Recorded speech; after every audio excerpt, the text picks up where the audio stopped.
Welcome to the Great American Collectibles Show, seen Wednesdays on the Sports Collectors Daily Facebook page and the Great American Collectibles Facebook page. You can also listen to us on iHeartRadio, Pandora, and Spotify. The Great American Collectibles Show is brought to you by the National Sports Collectors Convention and Sports Collectors Daily. Tonight's headlines are brought to you by Sports Collectors Daily. For all your hobby news, features, and more, go to sportscollectorsdaily.com. And now your host, Tom Zappola, and Red Sox Hall of Famer, Rico Petrocelli. Hey, Rick, I got to ask a question. May I Welcome, everybody, to the show. We're really glad you're watching and listening. Can I ask you a question? Yes. So, I bought this hat. Oh. When you played for this team. Wise guy. Here we go. Seriously. Yeah. Did you play shortstop at third base? Both. Really? Yeah. In the 1912, do you still have the glove, those little gloves? Yeah, I do. I really do. But, yeah, it's kind of rotting. Is it?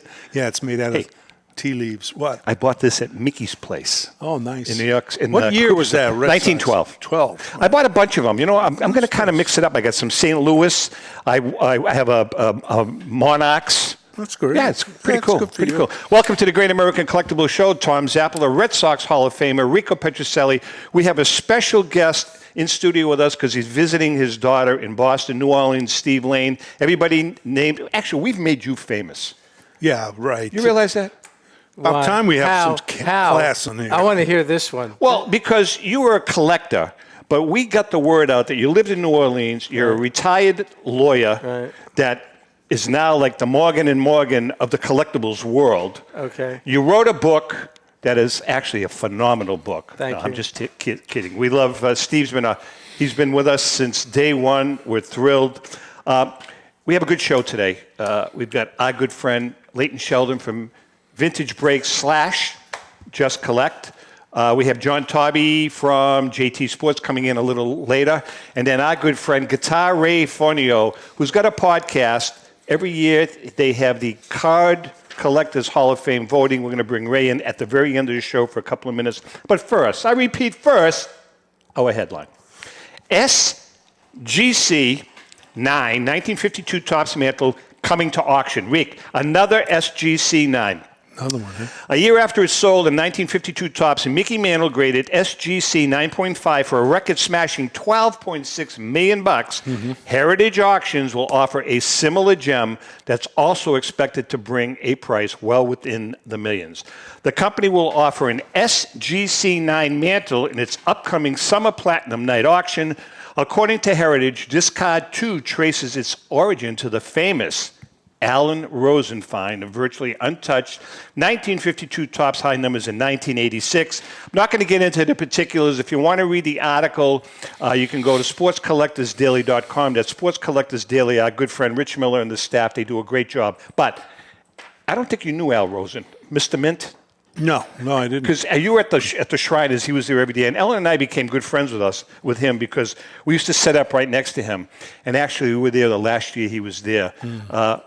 We're going to bring Leighton in right now, Leighton Sheldon. Leighton, first of all, welcome, Leighton. Thanks for having me, guys. Leighton, Mr. Mint, what kind of an impact did he have on the hobby? Oh, it was huge. He was the first person to, really use PR to not only, if you will, announce some of his epic finds and get press for them, but I have no doubt that it led to a lot of leads coming into him because of the notoriety they got during that time. And when you consider that he did a lot of that foundation building of his career as Mr. Mint in the hobby pre-internet, it's very impressive. I mean, he always had, remember the cash? Always had the cash in his hand. And at the Shriners show, I guess all the shows, he always had just a stack of cash on him. That's how he used to pay cash, right? Yeah. Yes, he did. Unbelievable. All right, Leighton, we got a lot to discuss. Steve, you can jump in anytime you want. Right out of the gate, any good surprises that Vintage Breaks / Just Collect has going into the National for the crowd there? I appreciate you asking. So it is an exciting time of year. As you and Rico were both part of probably the the best live moment at the National ever. Absolutely. A few years ago, when we great. opened up a 1955 Bowman baseball cellar pack. So we're not going to be opening up something from the 1950s, but in conjunction with Fanatics Live and their new app and our website, VintageBreaks.com, Vintage Breaks is proud to announce that we are bringing a 1967 Topps Second Series baseball rack pack as our featured pack that we're going to break at the National. Wait. The reason why that series is so significant, Yeah. it is known as the Mickey Mantle series. Wait a second. Do you realize that there may be a Rico Petrocelli card in there? If he's in the second series, then it's possible. Right? You don't know what series you were in, do you? In 67? I think it was number 41. The first series. But that's great that you know your card number, Rico. I have a card in 67. Well, I know you have a card in 65, and even though I don't have it in front of me, I'm going to bring it to the National, and I put out the NFS. And for those that don't know, if you see that in a dealer's booth at the National, you might ask, why is the guy bringing something? What does that code mean? It means not for sale. So, Rico, when we started to forge this blossoming relationship that you and I have over the last several years and friendship, I decided when I saw it at auction, it seemed affordable. Candidly, I thought you were undervalued. And I bought, I don't know how many copies are in existence, but there's not many. And I have your PSA 10 rookie card from 1965 Topps. That's a great card. NFS, not for sale. That's a great That's card. because nobody wants it, right? By the way, I have it, and I'm going to bring it in at a later date. And? I purchased, listen to this, Leighton, in a moment of weakness, and after 1.5 martinis, I purchased from our good friends at Gray Flannel Auctions a 1970 game-used Rico Petrocelli jersey signed in 1970 by Rico Petrocelli. That's awesome. You know what I'm going to do? You know, Very exciting. I tried it on. I couldn't get it on my arm. Come on. How much did you weigh in 67? 170 pounds? Let's see, 67, 165. Yeah. 165 pounds. It's a nice shirt, though. Yeah. It's gonna hang prominently in my Rico, office. during your playing days, or at least early on, were ball players lifting weights during the season, off season, and that wasn't really done? Weren't allowed. Every Really? team, yeah. You Jump can in do here. the other the push-ups and all that stuff, but they didn't want us to lift weights. There was none in the clubhouse, and we thought, geez, that makes sense, So one of your ex-teammates kind of turned that all around in 75. Freddie Lynn, right? Yeah. Well, he started on the machines, Nautilus machines, and then everybody went into that. And of course, I don't know how many years ago. Now you should see some of these rooms with all the weights. They're enormous. Is the these Red teams. Sox? Oh yeah, I mean they have every machine, that's invented. Plus all the weights, on the bar. It's just incredible. Well, you know something, Leighton? Rico has mentioned this many, many times. Using Mantle as an example, Hank Aaron, those guys were not big. No. Right? 175, 180. Mantle was a little bigger. Even when he first came up, I think he was about 185 or 90 or something. But Mays, 180, 5'11". Hank was 175. He's about 6 feet tall. So, Rico, do you think if there was more weightlifting and it was more prevalent in the 50s and 60s, would there have been more home runs hit? Possibly, could be. We don't know, but kind of bulking up a little bit. Now we know there's no problem with it because they do it, Well, and they lift some heavy stuff. Yeah, Well, but not just that. It was not as advanced as it is now. I mean, Right, between the doctors and the trainers that they have now, they didn't have that in the 50s and 60s. And also, you had the ball players in the 50s and 60s had to work a second job when the season was over. That's they weren't worried about 5 years. necessarily, working out with a personal trainer in the off season because they were making enough money during the baseball season that they didn't have to. Guys were selling cars, selling insurance, doing whatever. digging graves. Oil Richie company. Hebner? Richie Hebner? I worked 5 years. All right, so I'm going to ask. Yeah, right. You worked in an oil company. Yeah, Gibbs Oil. Right, but I'm going to ask the three of you a question. Go ahead. When you played, Yeah. I mean, why? it seems as though there were fewer arm injuries with pitchers than there were today. Why? Yeah. Well, they threw more innings. There were guys who did hurt their arms.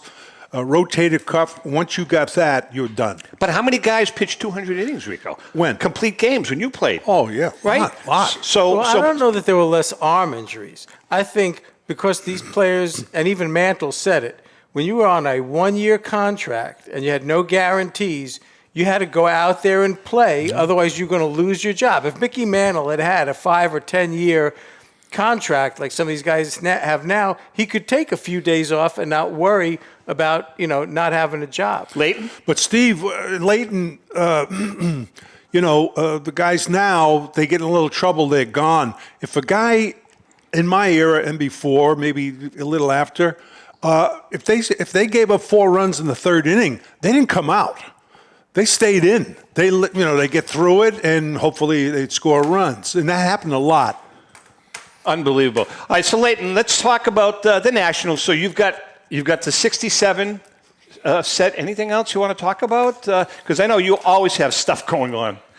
Yeah, I'm really excited. This year in particular, I'm setting up with a really good friend, Darren Ravel, formerly of ESPN, now works for Action Network. Yep. Covering sports, really anything and everything from sports betting to cars, memorabilia. And of course, Darren is been around for years. Passionate. Yeah, he's very passionate about tickets. So I'm excited about that. I'm also excited as the calendar starts to fill up with really fun stuff. Like Friday night, there's a dinner. Thursday night, there's a gathering of a bunch of social, media people in the hobby. So really looking forward to that. And of course, the bread and butter of the whole thing is getting there, seeing it all unfold, at least for me, in front of my eyes. When I get there Monday. So I'm there literally, 7:45 a.m. on Tuesday, even though they don't let you in, pick up your badges till 8. And I let the floor kind of start to fill up and take some video, have some fun, hopefully buy some good stuff, and see some old friends. So really looking forward to it. I have a question. Can you explain to people who are watching the show who may not have experience in it how exactly your break of this rack pack is going to work? Sure, very carefully. No, so if there's 36 cards in it. There's 3 12-card cello packs. So there's 36 cards total, and we will sell each spot by the cards. In other words, if you buy 1 spot, Steve, you're going to get 1 card. If you have a few martinis like Tom might do tonight, you might buy 3 spots, which means you get 3 cards. And so we'll sell it until we sell all 36 spots. After all 36 spots, we're going to break it. However, even if it sells out earlier the next Saturday, I believe that we're scheduled to open the pack on the Fanatics stage with Jeff Wilson. I'll confirm the time with everyone and, make a post about it on social media across IG and Facebook. But we're looking to break it live from the National. We're hoping to get that same luck and catch some lightning in a bottle the way we did those years ago. That was quite memorable. The collectors gotta go to the. How do people get involved? How much does it cost? What do they need to do if they want to buy a card? Sure. So it's going to be likely listed on the Fanatics app. So I do want to clarify that I'm not sure yet if it's going to be for sale at vintagebreaks.com or through the Fanatics new live app. But I will let everyone know in the next couple days. And in terms of the cost, I believe it's $5.95 per spot, but don't hold me to it. I don't have it in front of me. But it is very cool.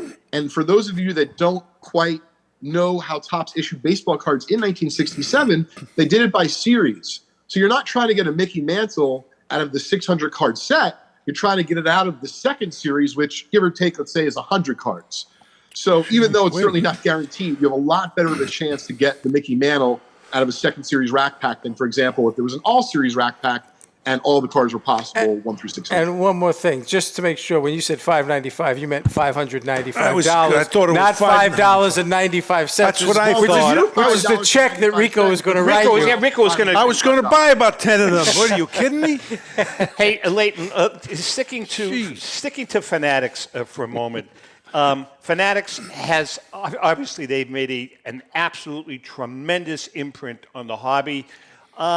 What is your take on the direction that Fanatics is going? Is it good for the hobby? Is it? I mean, I think it is, but is it? What's your take? Is it going to become a Fanatics empire, and everything else comes under that? Sure. Well, I suspect they would like that, right? They put a lot of money into it. They're going to put a lot of resources, a lot of human capital. But ultimately, I'm excited from the standpoint of being a collector, being a dealer, wearing all these different hats, because I think they're making a large investment. And so as great as Topps was, as great as Upper Deck is, as awesome as Panini is, and listen, I love the guys at PSA and SGC. I feel as though those respective places are often doing things what's good for their company. And I think that's okay, right? I do things that are good for my companies all the time. However, when you talk about what Fanatics are trying to accomplish, I believe they understand, or I'm hoping that they understand, the card and collectible ecosystem, the landscape. And they're looking at it from this 10,000 foot view and understanding that they're not trying to make a certain amount of money in year 1 or year 2 or even year 3. They're looking at it from a 5 or 10 year growth plan. And I think that it's going to potentially, let's say, cause some changes. And I'm sure if you're in the hobby, you're aware of some of those that already are starting to unfold. let's hop in that for a minute. So Sure. again, I'm not holding your feet what to do the you say? fire. This is just what on it? hop on that. Hop, H-O-P? Hop on that. Yeah. H-A-R-P. Okay. Do you see Fanatics at some point in time buying the PSA empire or the SGC empire at some point in time? I don't think they're going to buy PSA. This is purely speculation. I've Right. not talked to, the folks at these respective places. I do think that it would make a lot of sense for them to buy a leading grading company. However, and I don't have their financials in front of me, I thought, or I'm under the belief, that either Ruben or Fanatics owns a big stake in CSG. I don't know if I'm saying it right. It is, yes. So if that's the case, and it wouldn't be shocking if they did this, unless they divested themselves of that ownership, I don't think they're going to own a substantial portion of that company, and then for argument's sake, SGC. But I do believe that Fanatics understands that grading is vital to the hobby. It's vital to the collecting ecosystem. And Absolutely. I think just like they just released some information about conventions ahead of the National, there's going to be an announcement sorry about that. Okay. There's a call coming in. There's going to be an announcement probably sooner rather than later as far as their plans for grading. And it makes sense that they would, because if they want people to be in their ecosystem and to never leave, grading is vital. So whether it be they scoop up a grading company or they expand on the already large investment they have with CSG, anything's possible, but I would bet my bottom dollar that they'll be involved in grading in some way, shape, or form. What happened to Panini? Ask the question. Well, I am. What happened to Panini? Panini- Panini, I thought they were. But Panini Big. is now, explain to him, the Panini Sure. slash... So, Panini still manufactures cards, Rico. Yeah. In a few years, they are going to lose their NBA and NFL licenses to Fanatics, who's already bought it. Wow. And as far as the other sports that Fanatics participates in, they still produce baseball, but they do that without a license. The cards are very popular. They produce soccer cards that are ranging from cheap to expensive, and those seem to be very popular. So once again, I'm not privy to their financials. I haven't looked at them. There's always a lot of rumors surrounding Panini and Fanatics, or Panini and Upper Deck, or Panini and some other suitor. But there's also a really good chance that they just continue to manufacture cards, and when they lose the license, double down on soccer. Maybe they're gonna. I'm trying to be half facetious, but also half serious. Maybe they're going to start making pickleball cards, right? Pickleball is taking over. I mean, Big, when you really think about it, I mean, Panini's a European company. Yeah. And I mean, soccer really is their bread and butter, isn't it, Leighton? Yes. I mean, in the world, I'm saying, Yeah, take sure. baseball and basketball, put it aside, but understand. soccer is huge in Europe, and that is their bread and butter. You have a 33 Gaudi set break going on too? We do. Once again, if you start drinking this evening, Tom, it's a really good place to check out. VintageBreaks.com. You guys it's are a killing great me. break, I've heard.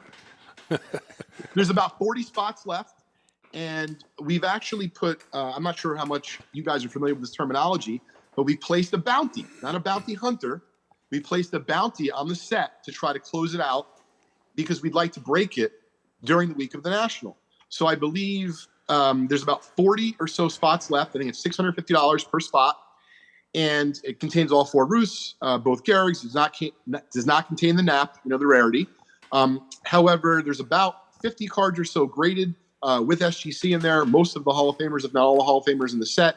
And Steve, because I feel like you're going to ask this next, in case you're out there and you don't know how a set break works, in the case of the 1933 Gaudy set break, if you buy one spot for $650 on our website at vintagebreaks.com, that will entitle you to one random card from the 1933 Gaudy set. But we won't do the break. We will not complete it, perform it live on our YouTube channel at youtube.com/vintagebreaks until every single spot is sold out. And after that happens, we then schedule the break with usually 48 hours after every spot is sold out. And the bounty I just mentioned, which is really fun, if we sell it out by, I think, next Friday or Saturday of the National, everyone who is in the break will have a chance to win a T206 Thai Cobb. Wow. SGC, I think it's a 2, and it's a multi-$1,000 card. The reason why we did that is because we want the break to sell out sooner rather than later. So we thought this was a nice incentive. We are chatting with Leighton Sheldon from Vintage Breaks and Just Collect. We're going to take a quick break. Leighton's going to hang with us about 10 more minutes. We're going to have a commercial break. And when we come back, two things I want to talk about. The card store and crime in the hobby. Hang in there. We'll be right back. Since 1996, Brian Drent and the staff at Denver's Mile High Card Company have led the charge in the collectibles hobby. Mile High is a full-service dealer specializing in buying and selling cards and offers a competitive consignment program for all collectors.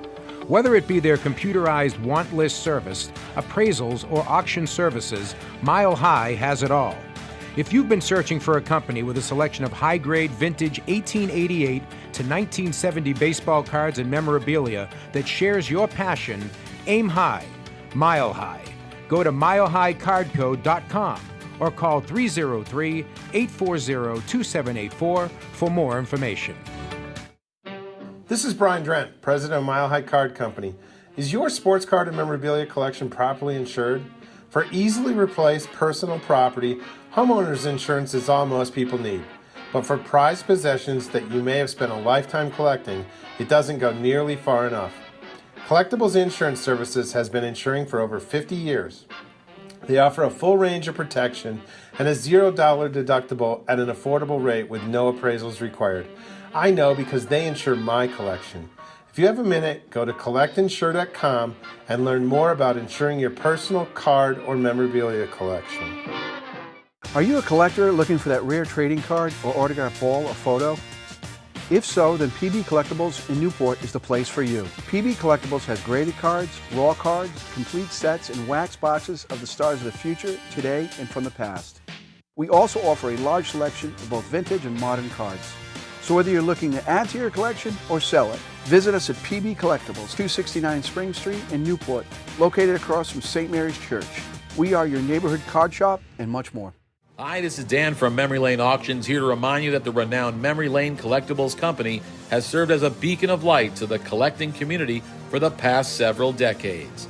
Indeed, folks, it has been our utmost privilege and pleasure to provide the most enthusiastic collectors with an abundance of the finest sports cards and memorabilia for America's most coveted sports personalities via our world-class auctions. Whether you choose either a private sale transaction or the auction route, Memory Lane cordially invites you to reach out to us to maximize the value of your prized possessions. Also, it is not just sales that we pride ourselves on being the best of the rest, because if you are seeking a particular keepsake for your esteemed gathering, we will be relentless in our quest to find that special piece to fulfill your collecting dreams. So no time to wait. Reach out to us today for the purposes of capitalizing on our unparalleled marketing capabilities.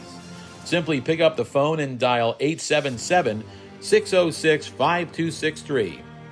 That's 877-606-LANE, or find us on the World Wide Web at www.memorylaneinc.com. Now is the time for your valued consignment to ultimately become another one of Memory Lane's record-setting prices. How would you like to own the bat that was used by your favorite player when he hit that towering home run or game-winning base hit? Now look no further than JT Sports, specializing in the sale and authentication of professional game-used bats. As the official authenticators of professional model game-used bats for PSA DNA, JT Sports will guarantee the authenticity of any bat purchased from them. JT Sports also buys and sells game-worn uniforms, gloves, and baseball equipment. The unique quality of the collectible is what JT Sports is all about. Give them a call at 609-487-8003 or check them out at GameUseBats.com.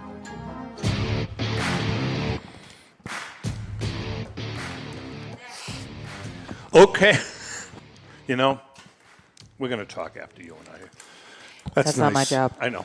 All right, it is time. We're supposed to have the intro music to On Deck with Rico. Hey, I can do it really quick. Well, Do it. Number 1 in your hearts and number 10 in the studio. It's now time for On Deck with Rico. That's about right. Petrosello. Jesus. Does that work? Yeah, I could have sung that. All right. This week's question, I asked Steve Lane, New Orleans Steve, to submit the question, and you can ask Rico the on-deck question. And by the way, you're supposed to win a T-shirt. You're out. No, Forget it. I'll live. All right, Rico, here's the question. All right. What's the most memorable Mickey Mantle game that you played in? Played in a bunch of them, of course. You played it years. You played against. Yeah. I would say my first game in Yankee Stadium, Whitey Ford pitched, and of course I got 2 hits off him. Well, he must not have been scuffing. He up was the ball. drunk. He didn't have his He ring had- he didn't have his ring on. He had just come in with Billy Martin and Mickey from some bar. No, he it was wasn't 72 years old. It was a fantasy game. Yeah. Yeah, and I got him first time, and they were my idol, Mickey Mantle. I'm like, what do I do? Say hello? What year is this? 65. So you're a rook. Yeah, it was my first year. Well, I was 63. I came up, but anyway, and I didn't know what to do. Should I say something to him? You know, what if he says, "Take a hike," you know, rookie? And so I didn't do anything. Thankfully, the count went to 2-0. You know, ball one, I was able to come back. And then I was worried, you know, what if the hitter hits the ball and, you know, won't be around. And so it was ball 2. Finally, I was just ready to say, Mick, hello, Mick, you know, you're my idol. And he turned around and says, hey, Rico, how you doing? And I went,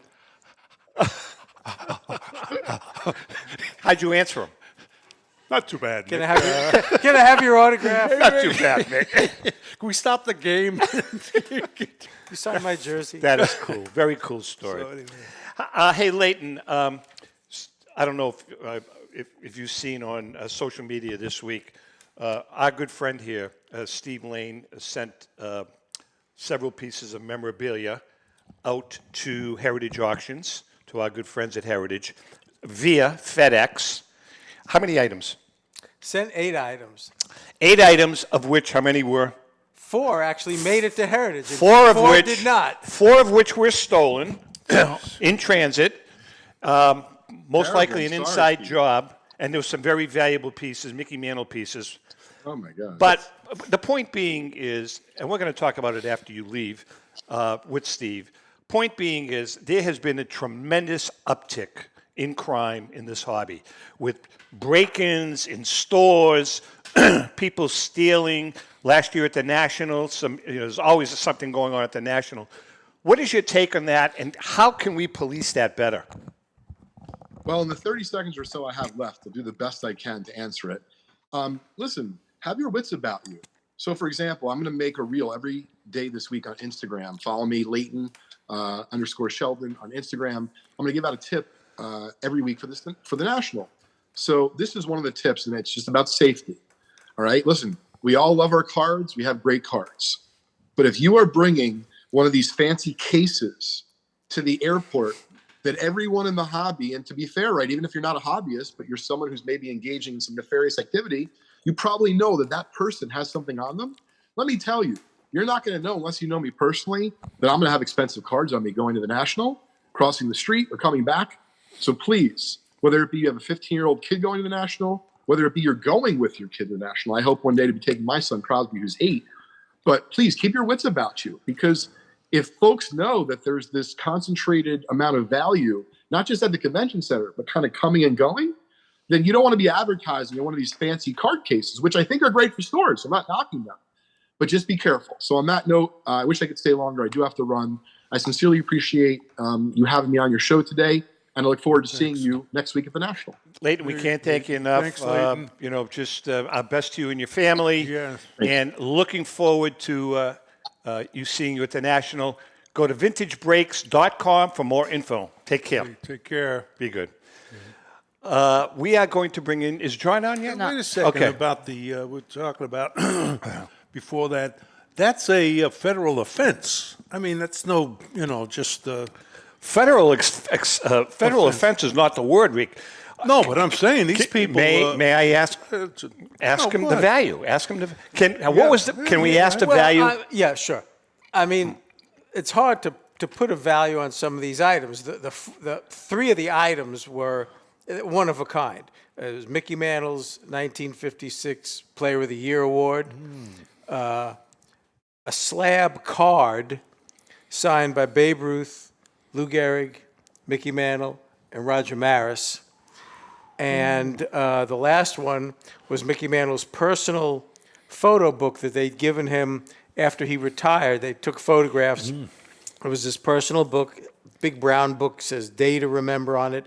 And Mantle had signed it, said thanks, and I got those all one of a kind. It's just really upsetting. So who knows what they're John, worth. we have John with us, John Taube from JT Sports. But Mr. you know Gunn. what? A good thing is that in a week, when I show up at the National, John Taube is probably going to sell me 3 or 4 things that I currently don't need, but that I'll want to buy, because that's the way he works. John, can you hear us? Oh, God, another one.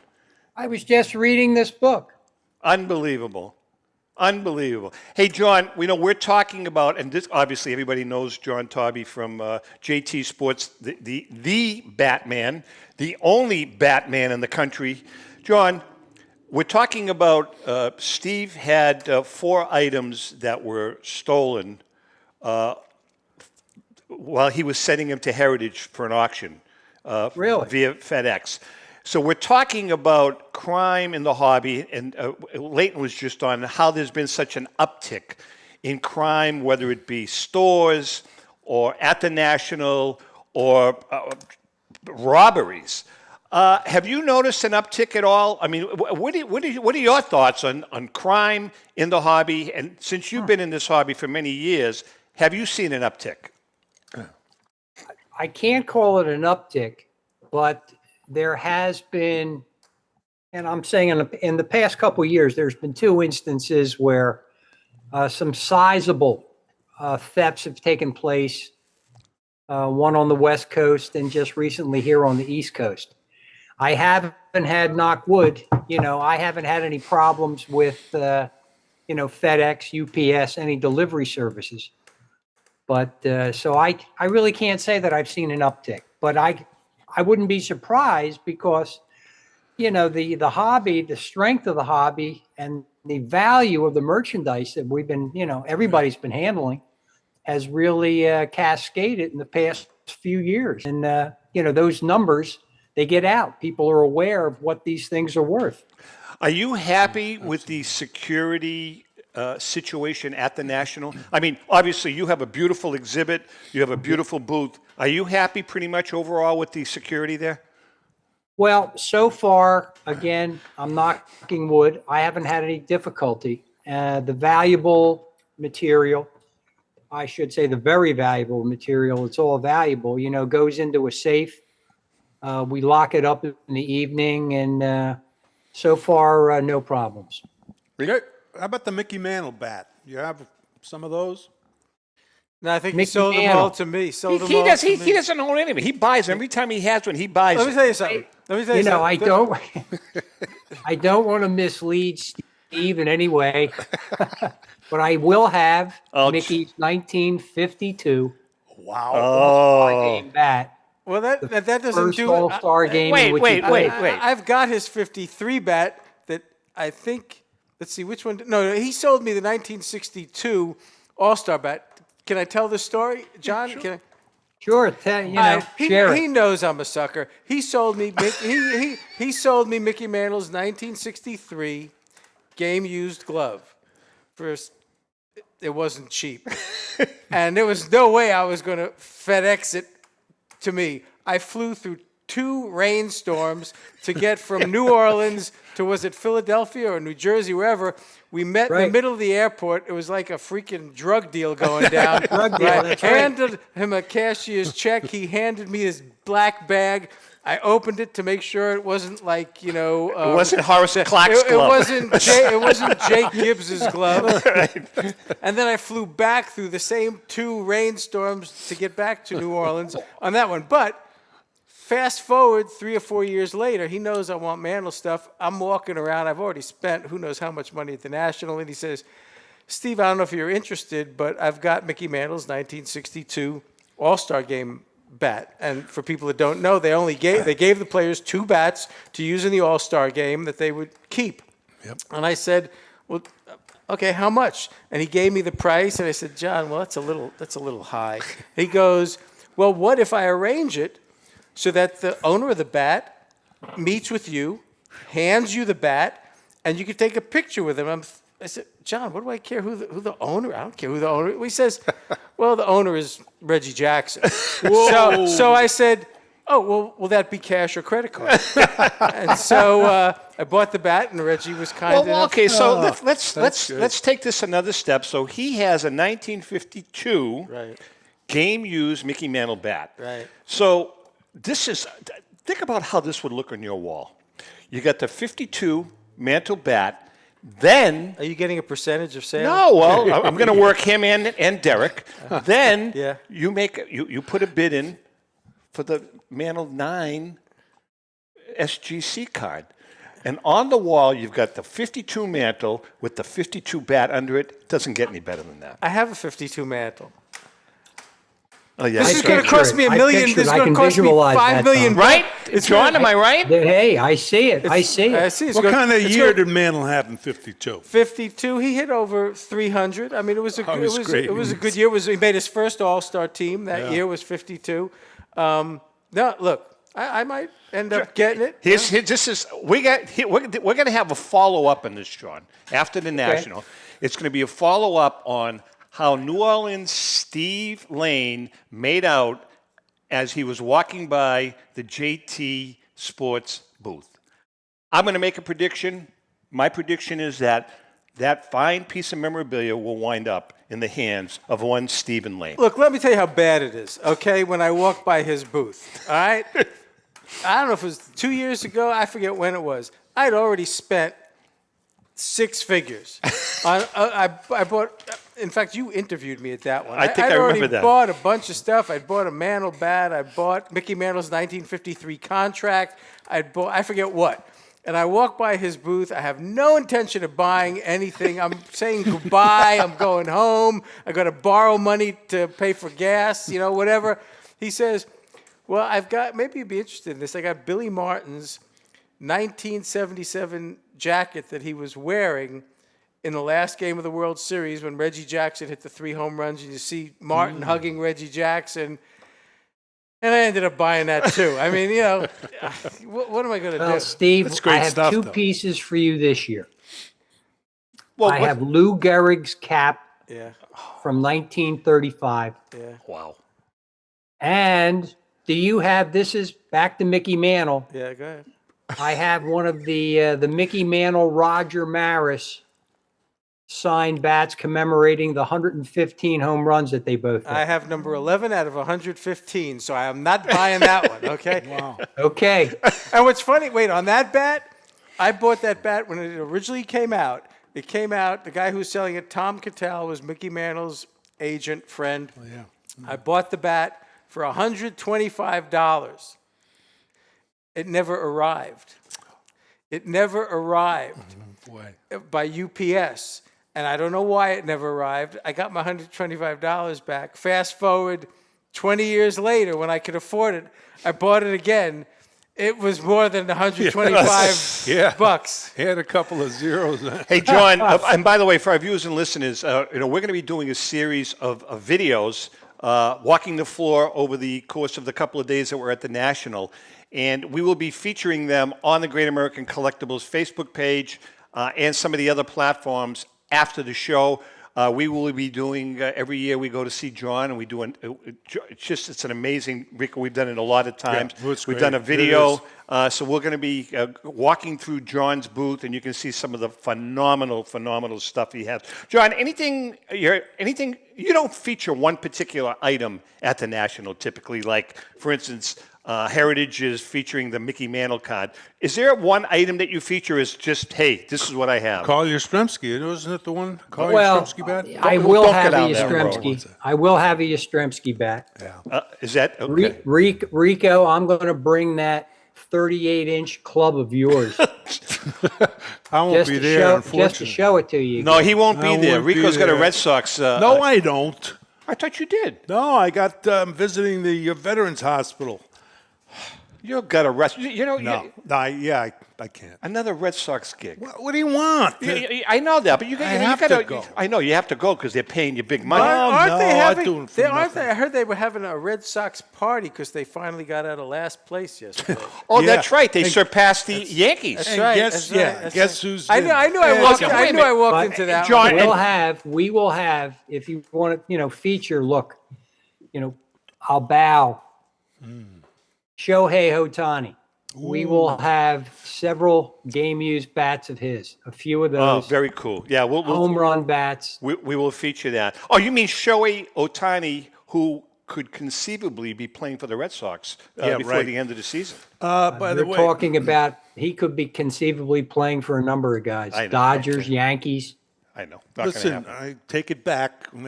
When he won the MVP, I said the kid from Toronto also, I thought, because he was a fielder, very good, decent fielder anyway. But I will say it, Ohtani is the best. That's it. He's unbelievable.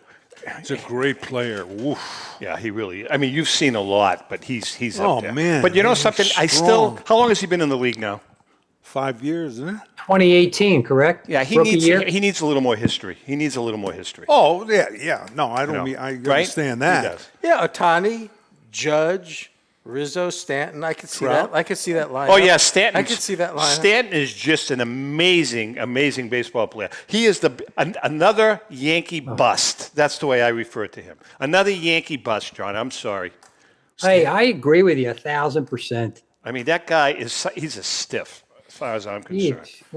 It's I can't even pick up the paper. I can't watch the TV.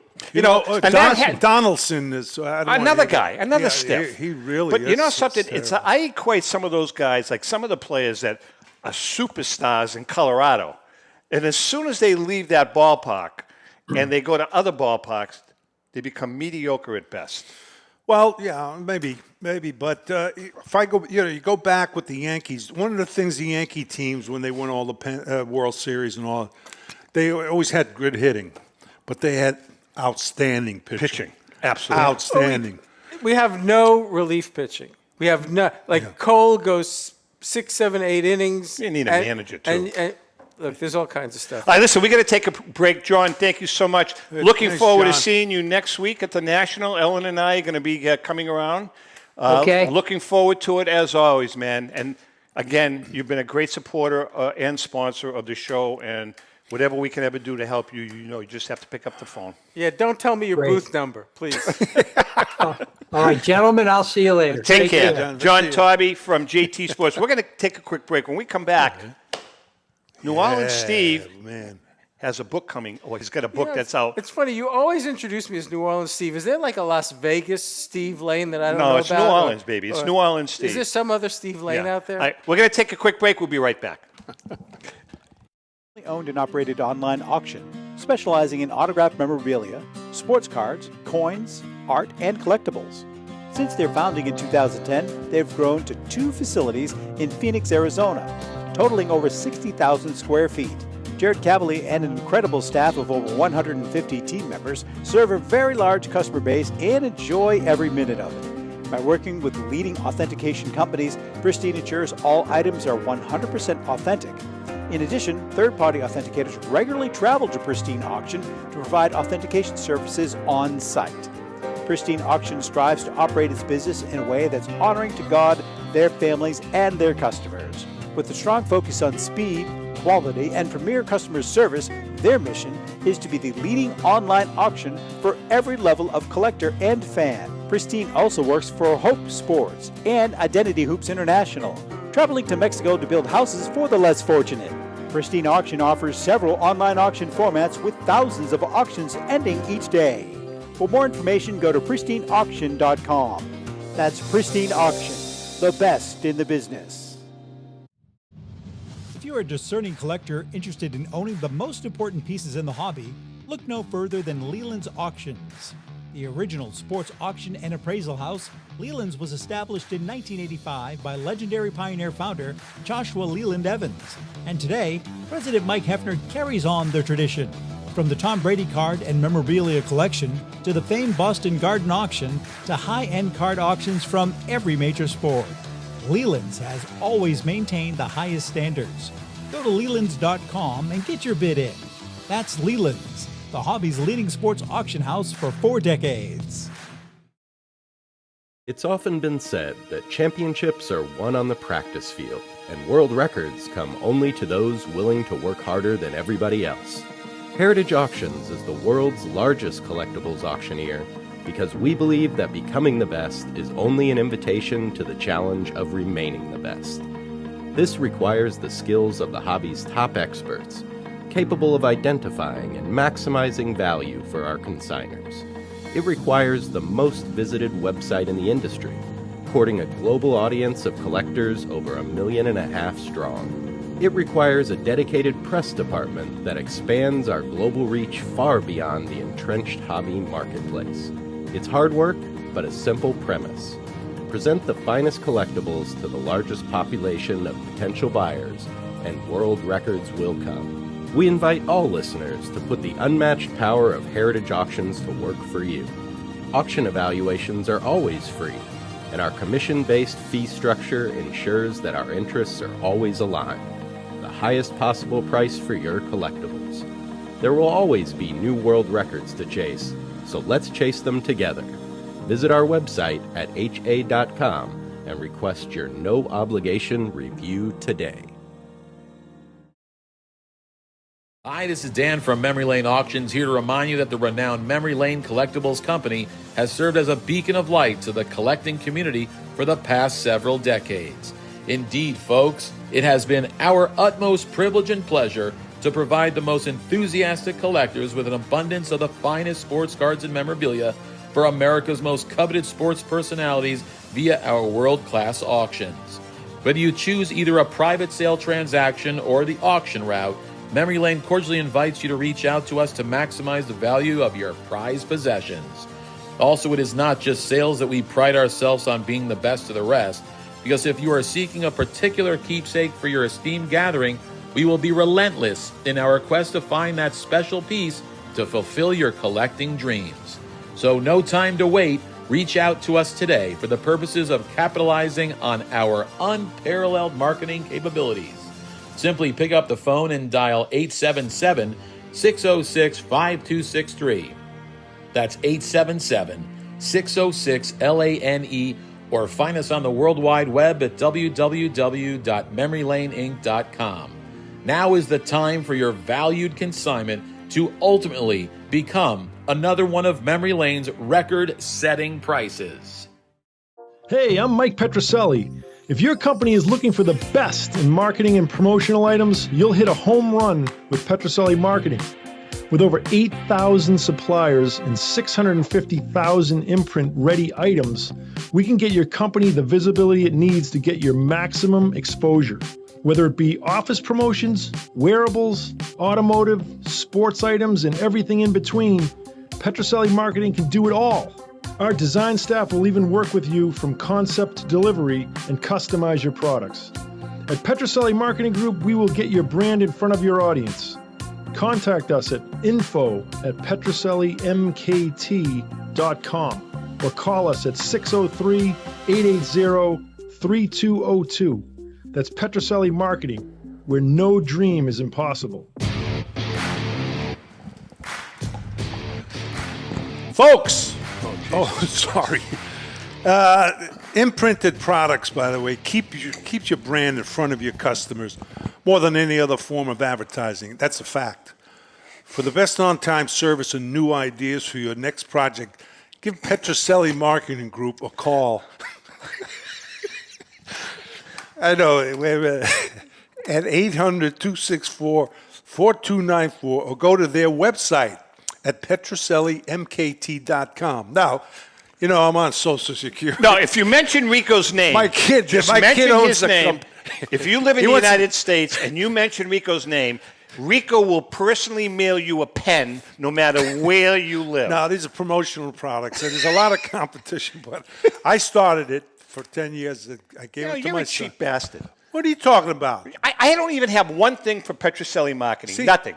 He gave me he bought I these paid for shirts. those. Yeah, eight years ago, and a hat too. Hey, by the way, but the kid is good. He's got a great company. I have Please a go.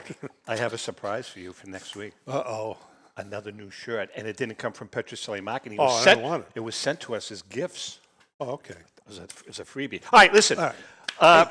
What else? Oh, JRI cards. Before we get back to Steve, and then we have Ray coming on. JRI cards, Rico. Yeah, JR. Almost. Jesus Christ. JRI cards. It's your fault. You make me do it. I know. Listen, folks, if you want to have an absolute blast at obtaining some great modern and vintage cards, you got to check out JRI cards. Our paisan, Charlie the Iron Ripper Perino. I love Charlie. Along with Money Marco, the Dollar Girls, and the JRI gang, give you the chance to participate in opening a graded, unopened, and sealed fresh wax or cello pack of your favorite sport or non-sport. Who knows? You may wind up with a Mantle, a Jordan, a Gretzky, or maybe even a Brady. You know something, Rico? It's pretty easy. You buy in, Charlie opens the pack, and you get a fresh pack of cards. It's that simple. As a matter of fact, if you pull that special jewel, the guys at JRI cards, Charlie's going to shoot us. The guys at JRI cards will even have a graded few in the house. Featured in the LA Times, ESPN, and USA Radio, JRI is the hottest card-pulling show on the internet. What are you looking at? I'm looking at two graduates from the Evelyn Wood Speed Reading Charlie School. and his staff make it fun, entertaining, and enjoyable with his collection of hats, sound effects, and yes, you may even see him wearing a leather helmet from Rico Petrocelli's days playing for Newt Rockne when he played football. And let's not forget that JRI donates a part of their proceeds to various organizations. Really nice. You know something? Charlie loves when we screw up. Trust me. Well, no, I'm just... Next week, they're going to be reading the phone book. Go to JRI Cards. And by the way, Charlie has a $15,000 giveaway not at the National. He's not going to be at the National, but the day of the National from JRI Cards, $15,000 in giveaways on his show. So check it out. All right, before we bring in Ray, I want to talk about your book. Okay. Why don't you tell us this book you sent us? Ellen and I have had this book for quite a while. Rico just got his copy. Yeah, well, the book great. has done well. It's in the Hall of Fame. It's in the Baseball Hall of Fame. Next to your books. Thank you. And look, first I got to thank Ellen because she edited this book and made it readable. And what am I, chopped liver? Yeah, pretty much. I know she spent weeks going through this, hours. I would get back drafts. It looked like hieroglyphics from Indiana Jones because she made so many changes, and she really went out of her way. And then I realized one of the reasons she was spending so much time on this book and helping me was to not have to deal with you. Spend less time with me. Right. I mean, yeah, Tom would call up and say, honey, I'm on my way home. What's for dinner? She, nah, not tonight. I got about 10 more hours with Steve's book. So thank you, Ellen. No, it's a great book, Steve. Yeah. Just chock full of, open it up to some of the pages. I mean, you're going to hold them up. I know. You know what the book looks like. The best way to describe it really is it's a museum tour in a book. That is, I don't know if people can see this. I mean, I have no clue what you can or can't see. But, I mean, Bob Costas did a favorable review when he looked at it. Both of Mickey Mantle's sons did favorable reviews. In fact, the best quote I could ask for was from Danny Mantle, who said in the book, I know my dad would have been very proud of this book and appreciative of Steve's collection. And all the profits from the book, if there are any, go to a Mantle family designated charity. I'm not making a penny off of this book, and I never intended to. Well, let me tell you something. The reviews, people I've talked to that have the book, love the book. The guys at the Hall of Fame love the book. They really do. I want to ask Steve, Mantle and Ruth, you say those two comparable as far as people wanting... For popularity, not for talent. No, I'm not talking about talent. I'm talking about the industry. People wanting to have stuff from Mantle and Ruth. I would say, look, Mantle is the gold standard. Yes. I mean, Yeah, obviously, I agree. obviously, he was not the best baseball player of all time, any more than Arnold Palmer wasn't the best golfer of all time, or maybe Bobby Orr wasn't the greatest hockey player of all time. But their connection to the public was so great that they were so beloved. And Mantle was the game in the 50s and 60s. He was on the best team. You saw him the game of the week. You saw him every October. And that he was baseball in the 50s he's a and great 60s. player. No doubt. All right, listen. By the way, that's the ugliest jacket I've ever seen. I'm wearing this so that my daughter knows when she gets married in October on Mickey Mantle and Whitey Ford's birthday in Boston. This is what I'm walking you My down the aisle condolences, with. honey. My condolences. All right, let's bring in our good friend. This guy has been a big supporter of the show since day one. So we thought that we would ask him to come in because I call him Guitar Ray Fonio. How are you, Raymond? Hi, Tom. Hi, Rico. Ray. How you guys doing today? All right, good. So, Ray, you have an event going on that, how many years have you been doing this now? This is the 6th year in a row. Why don't you tell us about it? Yeah, it's what I created a concept idea in 2018. I've created an idea of doing a virtual baseball card Hall of Fame. I always wondered why Cooperstown didn't really have anything up until that point. I think they do now. But I started this in 18 where people could just go on and vote for whatever the cards they wanted. After year number 3, it was growing so big that I brought in 2 friends of mine, Victor from the Rookie Card Specialist and Mike, this Baseball Card Life. Then we created our own committee, similar to like how the Veterans Committee does in Cooperstown. And we created a 40-card ballot where people could go on, vote for their 10 picks, and those cards will get in year to year.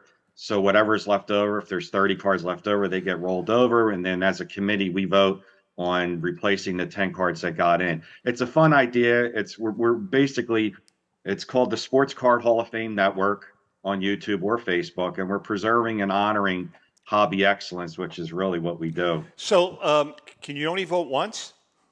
Yeah, can only vote once. Damn. And you can only vote. Now, I'm making sure, though, next year I'm including the 65 tops Rico Petroselli. Yeah, I was going to stuff the ballot box for you. Sorry brother. about that. By the way, what's that shirt you have there? Phillies. Phillies. You're not a Phillies fan, Yeah, are you? he's Philly Ray. What are you kidding? Today I'm a Red Sox fan. Hey, No. hey, I got to tell you something. We've got a couple of minutes left. Ellen and I have been watching the Jackie Robinson, the Ken Burns, Jackie Robinson, not the baseball, just on Jackie Robinson. Man, I'll tell you what, that Phillies team, the manager of the Phillies back then made Mr. Yawkey, with all due respect. I mean, they were horrible to that guy. It was pretty bad. They were really bad to Jackie Robinson. I didn't realize how bad the Philly team was. Yeah. And Dixie Walker, man, forget it. Yeah, Dixie. Well, the guys from, they grew up from, I guess, the South, and it is sad. It's ridiculous. Really. Human beings. All right, Ray, so again, what is how can people tune in? Yeah, they can go to YouTube and look up the Sports Card Hall of Fame Network or Facebook. And the most recent video is titled 2023 Baseball Card Hall of Fame Ballot. Watch the video. On the bottom of the video, there's a link that takes you to the ballot, and that's it. Awesome. That's awesome. a great idea. All right, listen up, Ray. Okay, we got about 30 seconds. 30 seconds? If they want the book, they can go to themickeymantle.com. Or if they're at Cooperstown, buy it in the bookstore. And this is the best show I think you've had in years, not because I'm on it, but because 2 of the 3 people on the panel are from Brooklyn. Oh, Jesus. Jesus. All right, listen, to our viewers and listeners, I can't thank you enough. You guys have been phenomenal. The numbers every week since we moved to the new platform, getting bigger and bigger. National? People are really enjoying it. We're getting a lot of emails, a lot of all that good stuff. Can't thank you guys enough. Remember, You're going to be at the National? Yeah. Tom will see you there. Great American Collectibles Show Facebook page, the Tom Zappala, my personal Facebook page. We're asking people, please like us and follow us. Follow us and like us because it's really, really, really. Share it. Share the show. Share the show with even people you don't like. Share the show. That's all we're asking. With that being said, thanks, Stephen. Thank you. We love having you. Yes. I'll see you Great, next Steve. week. Great to see you. He's supposed to take me to lunch. He'll be in hiding. He will be in hiding, guaranteed. I'll take you to lunch. Please. Yeah. With that being said, thank you so much. We love you guys. Take care. And happy collecting. God bless.